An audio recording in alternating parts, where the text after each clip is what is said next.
Hola a todos, buenos días. Mi nombre es Leslie Hernández y como producto final de este proyecto integrador les voy a presentar una maqueta de una casa. Aquí está. Y hablaré un poco acerca de las propiedades químicas y los elementos químicos con los que están realizados los componentes que integran esta casa. O sea, de qué está hecho un ladrillo, de qué está hecha la pintura, de qué está hecho el vidrio, y un poco acerca de las propiedades químicas, físicas, térmicas y demás de estos materiales. O sea, por qué son elegidos y por qué benefician a la industria de la construcción. Primero le voy a dar una vueltecita a la maqueta porque la maestra pidió que pues nuestra maqueta fuera estable y fuera capaz de moverse. Aquí está de cerca. Tiene ventanas, tiene otra ventana por acá, tiene una alberquita de ese lado, tiene otra ventana. Vale. La voy a poner aquí para empezar mi explicación. Me voy a ir un poquito rápido por eso del tiempo. Entonces, 1. Las piedras decorativas. Las piedras decorativas no son más que rocas, pero son un tipo de roca específico. Para adentrarnos un poco más en el contexto de las rocas, las piedras constituyen la capa más superficial de la corteza terrestre. Si nos vamos un poco a nuestros libros de geografía de la primaria, dice que la Tierra está compuesta por capas: la atmósfera, la estratosfera, la ionosfera y demás. La primera capa, que es suelo, que es tangible, es la litosfera, y ahí empieza el área rocosa, desde esa superficie hasta una profundidad de 1400 kilómetros. Ahora, las rocas están compuestas principalmente por silicio y por aluminio, y según su grado de abundancia de los elementos químicos por los que están compuestas estas rocas se clasifican en 3 órdenes. El primer orden está compuesto por elementos de oxígeno, silicio, aluminio y hierro. El segundo orden está compuesto por calcio, magnesio, potasio y sodio. Y el tercer orden está compuesto por titanio, manganeso, fósforo, cloro y azufre. La piedra siempre ha sido utilizado como un material de construcción. No nos vayamos tan lejos. Las pirámides, pozos, no es una zona arqueológica, pero pues está hecho de piedras. Las rocas siempre han sido parte de la industria de la construcción. Y se ve bonito porque pues le dan un acabado rústico. Si ustedes se dan cuenta, pues la maqueta, al menos para mi gusto, le puse rocas porque se ve bonito. Y aparte da una serie de características que hacen un excelente material. Les voy a hablar de eso un poquito más adelante. Estas piedras exactamente pertenecen a una clasificación que se llaman rocas ígneas. ¿Qué son las rocas ígneas? Son rocas que provienen del enfriamiento y la consolidación del magma ígneo. El magma ígneo viene de las zonas volcánicas. Se encuentra en la profundidad, se encuentra a presión y a temperaturas elevadas. Está compuesto principalmente por silicio, una molécula y 2 moléculas de oxígeno. ¿Sale? Entonces, esas son las rocas ígneas. Y las propiedades generales de estas rocas es que son aislantes de calor y que pues dan color, dan brillo, y estas rocas en específico tienen un pH, porque el pH, recordemos que es que es ácido, básico y neutro. Y pues aquí también tienen una clasificación. Entonces hay rocas que tienen un pH específico y así es esa es como una de las principales características de estas piedras. Ahora, el segundo material que les voy a explicar es acerca de la pintura. La pintura, que en este caso pues todo es pintura blanca, la mayoría de la construcción. También tiene unas zonas cafés por aquí, y las puertas son azules y pues los marcos también son azules.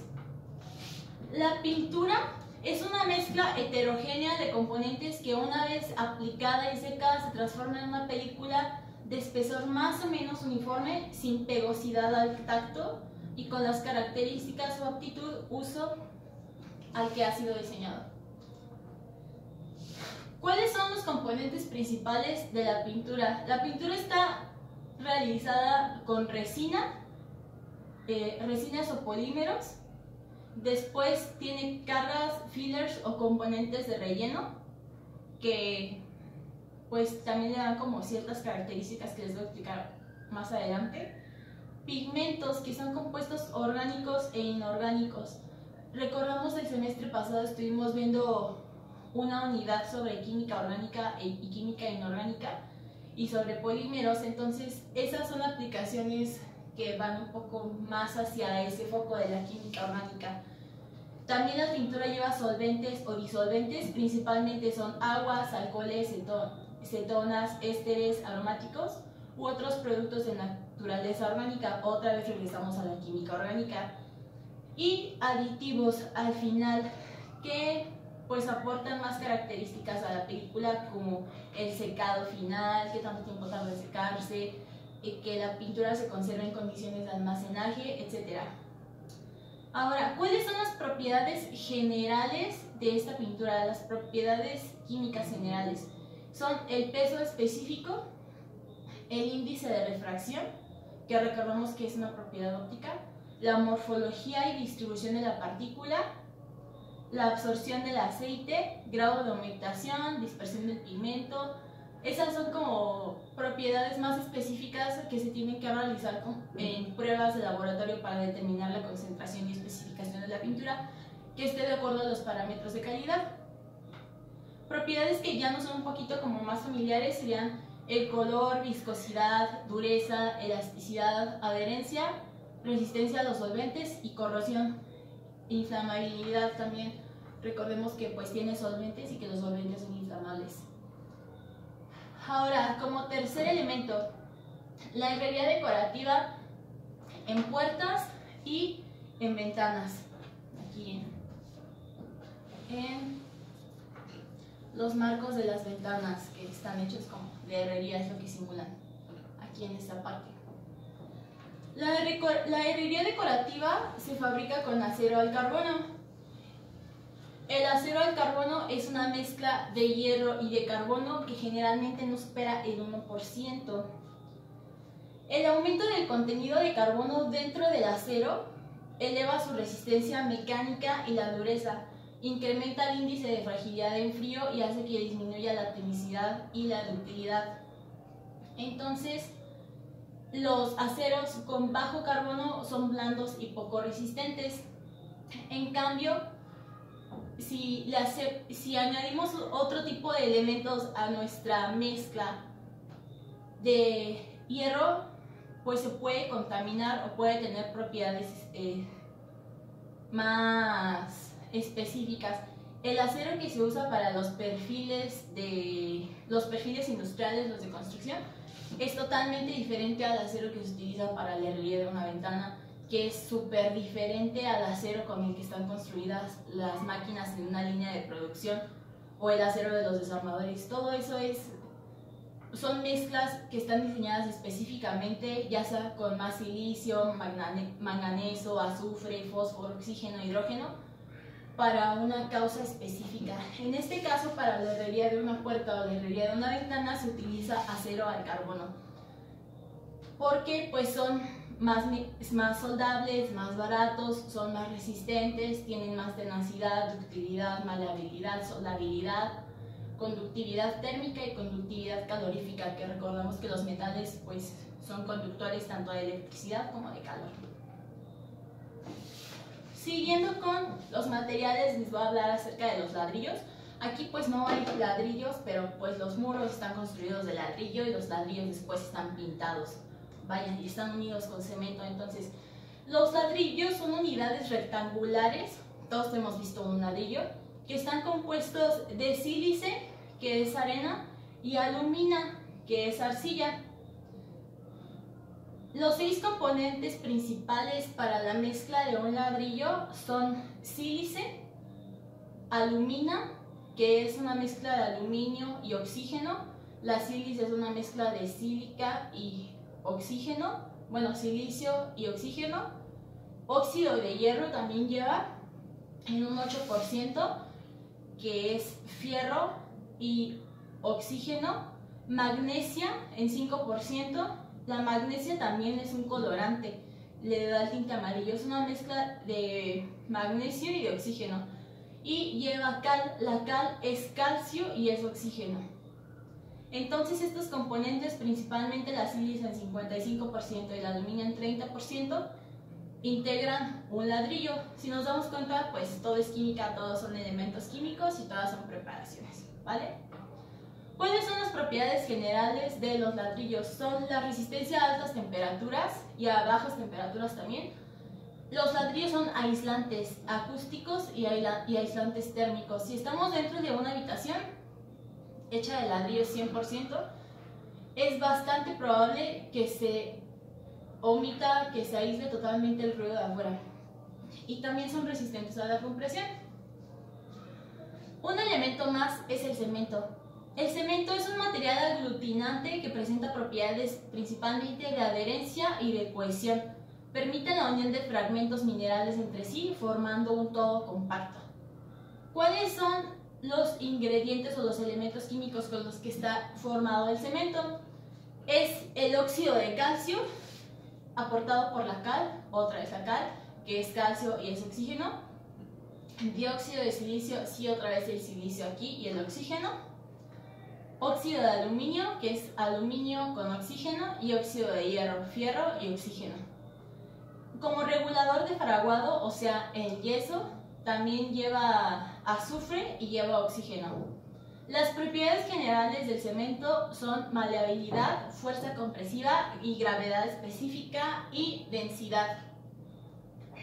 Imagínense, pues prácticamente toda es química y aunque creamos que los elementos químicos no estamos en contacto con ello, pues sí, hasta al tocar nuestra pared. Casi para terminar, los vidrios y las ventanas.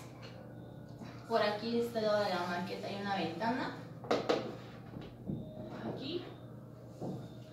El vidrio es un material inorgánico, duro, frágil, transparente y amorfo. Ya habíamos hablado del vidrio en las estructuras cristalinas amorfas a inicio de la materia, entonces no voy a profundizar tanto.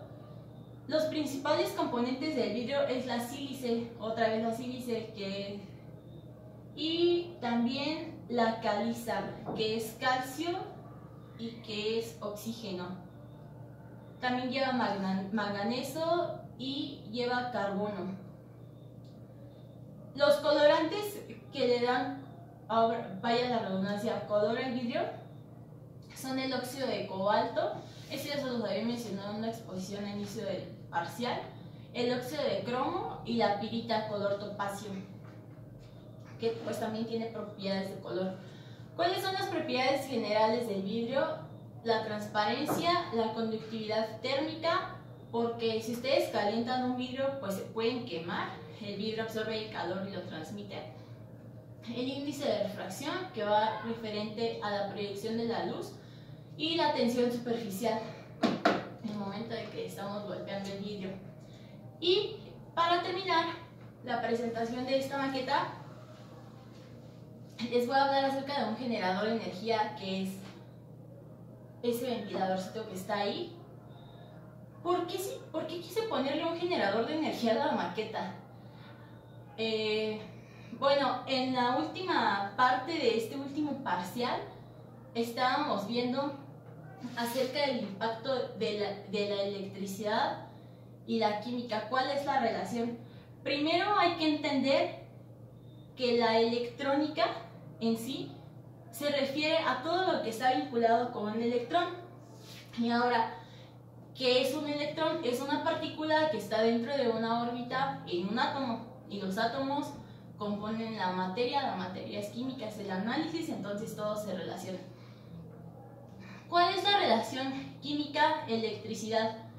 Primero hay que entender la polaridad de las cargas. Tenemos cargas positivas y tenemos cargas negativas.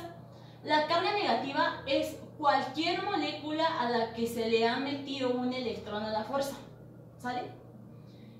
este electrón negativo sabe que hay un átomo que no es de él, entonces no quiere. Ese es un átomo negativo, necesita sacarlo de su órbita, necesita deshacerse de él.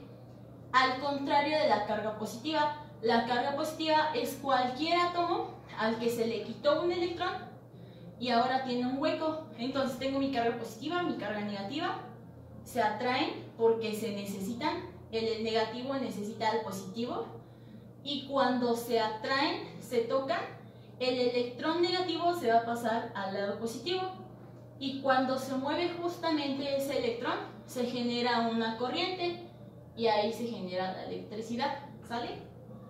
Ahora, aquí mi maqueta, ya voy a quitar la computadora de aquí,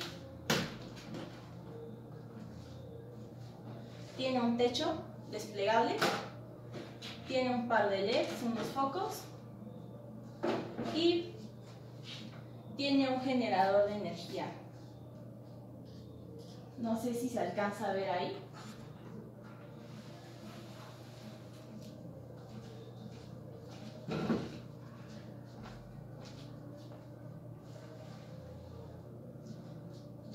No tengo una secadora o un ventilador para darle vueltas al generador, entonces al motor, así que le voy a dar vuelta con mi manita. Ahí se ve que está prendiendo. Voy a apagar la luz para poder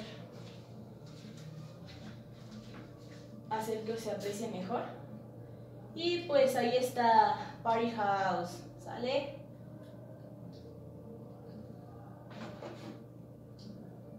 Quito el techo, pongo el techo. Ahí está. Para eso está este motorcito aquí, para iluminar la casa. Recordando que la química está en todo, la química está en nuestra luz porque tiene corriente eléctrica. Está en nuestras casas porque los materiales de construcción están hechos específicamente con cantidades exactas, perdón la redundancia otra vez, de componentes químicos, de elementos químicos. Aquí hay agua también, el agua es hidrógeno y es oxígeno y nos la tomamos, nosotros somos 70% agua. Entonces la química es maravillosa, la tabla periódica es maravillosa porque contiene los elementos químicos, y es muy importante que sepamos cuáles son las propiedades de estos elementos. ¿Para qué? Para evitar accidentes, por ejemplo electrocutarnos o quemarnos mientras cocinamos, mientras tocamos un mango de un sartén que no está protegido, que no tiene un aislante como el plástico. Entonces es muy importante que lo entendamos porque estamos en contacto con los materiales y con los elementos químicos todos los días. Bueno, fue todo.